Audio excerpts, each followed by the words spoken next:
Sir 2K kids அடிக்கடி இந்த வார்த்தைகள்லாம் யூஸ் பண்ணுறாங்க. Boomer uncle, boomer anti, cringe இவங்கெல்லாம் யார் சார்? சொல்கிறேன் சார். அதில் நீங்களும் வருவீங்க, நானும் வருவேன். ஆக்சுவலாக இது என்னென்னா நியூ ஸ்லாங். இப்போ ஒவ்வொரு மாவட்டத்துக்கும் ஒவ்வொரு மாதிரியான ஸ்லாங் இருக்கு இல்லையா? அந்த மாதிரி இந்த யங் ஜென்ரேஷன்ஸ், இந்த காலத்தில் இருக்கக்கூடிய இந்த 18-20 வயசில் இருக்கக்கூடிய நபர்கள் ஒரு 40+ வயசானவங்களை சொல்லக்கூடிய வார்த்தைகள் தான் சார். இது ரெண்டும் இதுக்கான வார்த்தைகள். கிரன்ச் அப்படிங்கிறது தனி, அது நம்ம 2 பார்ட்டாக பார்ப்போம் சார். ஃபர்ஸ்ட் நீங்கள் கேட்டது பூமர் அங்கிள் ஆன்டி, ரெண்டுமே ஒன்று தான். நீங்கள் மேல் ஃபீமேல் மட்டும்தான் அது மாறும். ரைட், ஒன் பை ஒன்னாக பார்ப்போம் sir. Appear out of touch with current trends, அதாவது நவீன விஷயங்களை தெரிஞ்சுக்காம இன்னமும் அந்த காலத்திலே அதாவது ட்ரெண்டான விஷயங்களை தெரிஞ்சுக்காமே இன்னும் பழைய விஷயங்கள்லேயே இருக்கிறது.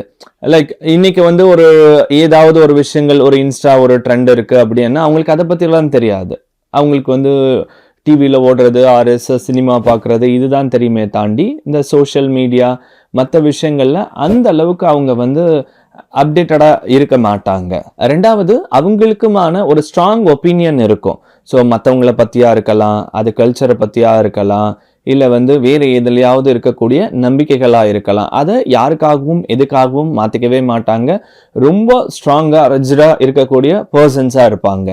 அது மட்டும் இல்லாமல் இந்த காலத்து ஜென்ரேஷன் அவங்களை எப்படி பார்ப்பாங்கன்னா, நல்லதுக்கே சொன்னாலும் சில விஷயங்கள் நம்மளை கண்ட்ரோல் பண்ணுறாங்க, ஆர் நம்மளை ஜட்ஜ் பண்ணுறாங்க அப்படிங்கிற ஒரு பாயிண்ட் ஆஃப் வியூவில் இருக்கும். ட்ரெடிஷ்னல்ங்கிற பேரில் எங்களை கட்டாயப்படுத்துகிறாங்க, இல்லை எங்களை என்னன்னே முழுசாக தெரியாமல் நான் இப்படி அப்படிங்கிற ஒரு விஷயத்த சொல்கிறாங்க அப்படின்னு நினச்சிப்பாங்க இந்த காலத்து ஜென்ரேஷன்ஸ். அது மட்டும் இல்லாமல் சில நேரம் சம்மந்தம் இல்லாமல் பேசுறது, இல்லை தேவையில்லாத அட்வைசஸ் எல்லாம் கொடுக்கறது அப்படின்ற மாதிரி நினச்சிப்பாங்க. பட் நமக்கு எப்போவுமே ஒரு விஷயங்கள் ஒருத்தவங்க சொல்கிறாங்கன்னா அது அப்போ புரியாது, தேவைப்படாமல் கூட இருக்கலாம். ஆனால் எப்போவுமே ஒரு விஷயம் எஜுகேஷன் அப்படிங்கிறது எக்ஸ்பீரியன்ஸ் ஃப்ரம் தி எக்ஸ்ட்ராக்ஷன்ஸ், அனுபவத்திலிருந்து கற்றுக்கிறது தான் பாடம். அவங்க எல்லாம் வாழ்க்கைக்கான அனுபவங்கள், அவங்க பல மாதிரியான விஷயங்களை கடந்து தான் வந்திருப்பாங்க.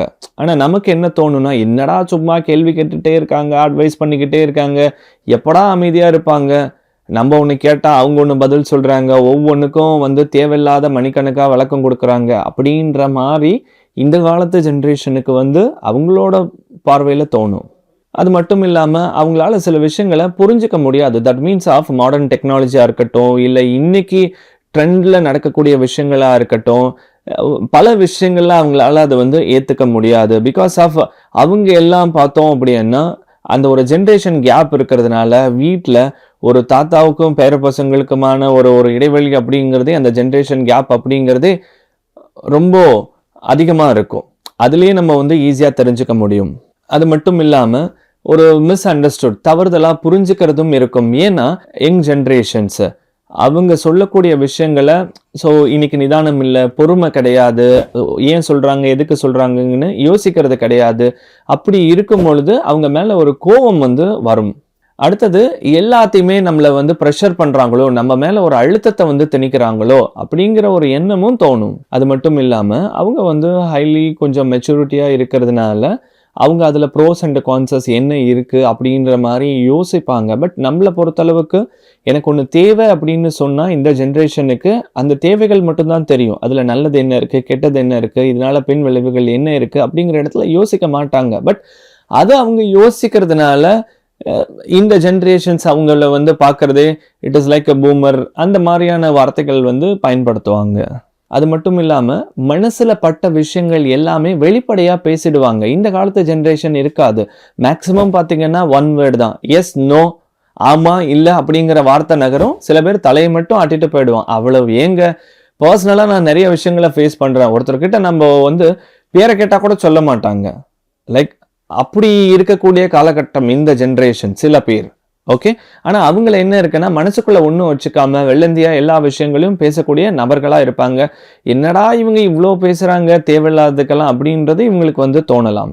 அது மட்டும் இல்லாமல் அவங்க கிட்ட ஒரு ஃப்ளெக்சிபிலிட்டி இருக்கும். ஒருவேளை இப்போ நடக்கலைன்னா ஓகே அப்புறம் பண்ணிக்கலாம், கொஞ்சம் நேரம் கழிச்சு பண்ணலாம், அப்புறம் பார்த்துக்கலாம் அப்படிங்கிற ஒரு இடம் இருக்கும். ஆனா இவங்க கிட்ட அதை எதிர்பார்க்க முடியாது இல்லையா?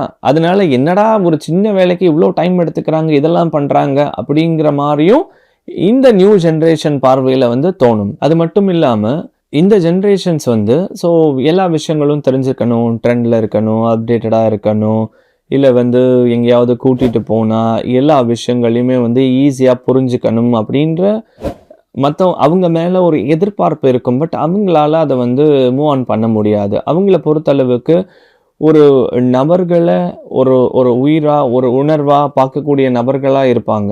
லைக் அவங்களுக்கும் ஒரு எமோஷன்ஸ் ஃபீலிங்ஸ் இருக்கும். சொல்லக்கூடிய வார்த்தைகள்னால அவங்களுக்கு எந்த அளவுக்கு பாதிப்புகள் தாக்கம் ஏற்படும் அப்படிங்கிறதெல்லாம் யோசிச்சு தான் பேசுவாங்க.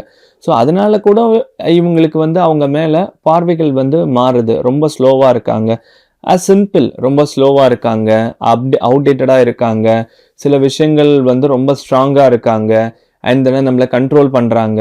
இந்த மாதிரியான விஷயங்கள்னால தான் இந்த காலத்து ஜென்ரேஷன்ஸ் ரைட் அவங்கள பூமர் அங்கிள்னும் பூமர் ஆன்டினும் அவங்களுடைய செயல்பாடுகள்னாலையும் அவங்களோட ஆட்டிடியூட்ஸ் பிஹேவியர்ஸ்னாலையும் சொல்கிறாங்க. கிரிஞ்ச் அப்படிங்கிறது மற்றவங்க இருக்காங்க, இல்லை மற்றவங்களுக்கு அசௌகரியம் இருக்குது, ஒரு சங்கடம் இருக்குது அப்படிங்கிறதெல்லாம் யோசிக்கவே மாட்டாங்க.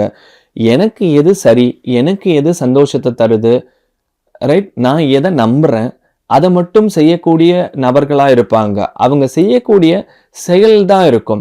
இன்னைக்கு நம்ம நிறைய மூவிஸ் பார்க்குறோம்.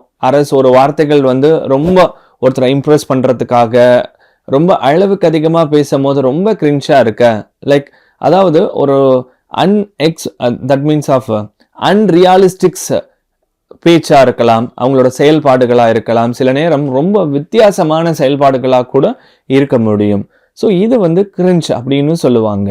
கிரிஞ்ச் அப்படிங்கிறது as simple as emotional reactions. நான் என்னவா எமோஷன்ஸை கோத்ரோ பண்ணுறேனோ அதுக்கு உடனே நான் ரியாக்ட் பண்ணுறது. அதனால தான் நான் முன்னாடி சொன்ன மாதிரி மற்றவங்க இருக்காங்க, இல்லை அவங்க அப்படி நினைப்பாங்க, இப்படி நினைப்பாங்க, சரி தப்பு அப்படிங்கிற எந்த ஒரு விஷயத்தையும் கணக்கில் எடுத்துக்காம அந்த எமோஷன்ஸுக்கு ஏற்ற மாதிரியான விஷயங்களை வந்து பண்ணுறது.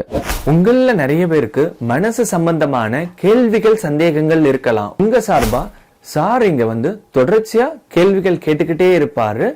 அதுக்கான விளக்கங்களும் நான் கொடுத்துக்கிட்டே இருப்பேன். அடுத்த வீடியோவில் நீங்கள் பல நாளாக கேட்கணும்னு நினச்ச கேள்வியாக கூட இருக்கலாம்.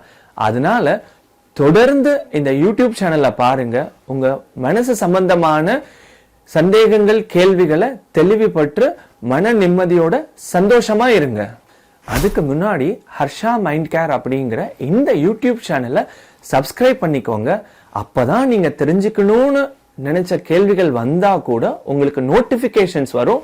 அதை ஃபுல்லா கேட்டு நீங்க தெளிவு பெற முடியும்.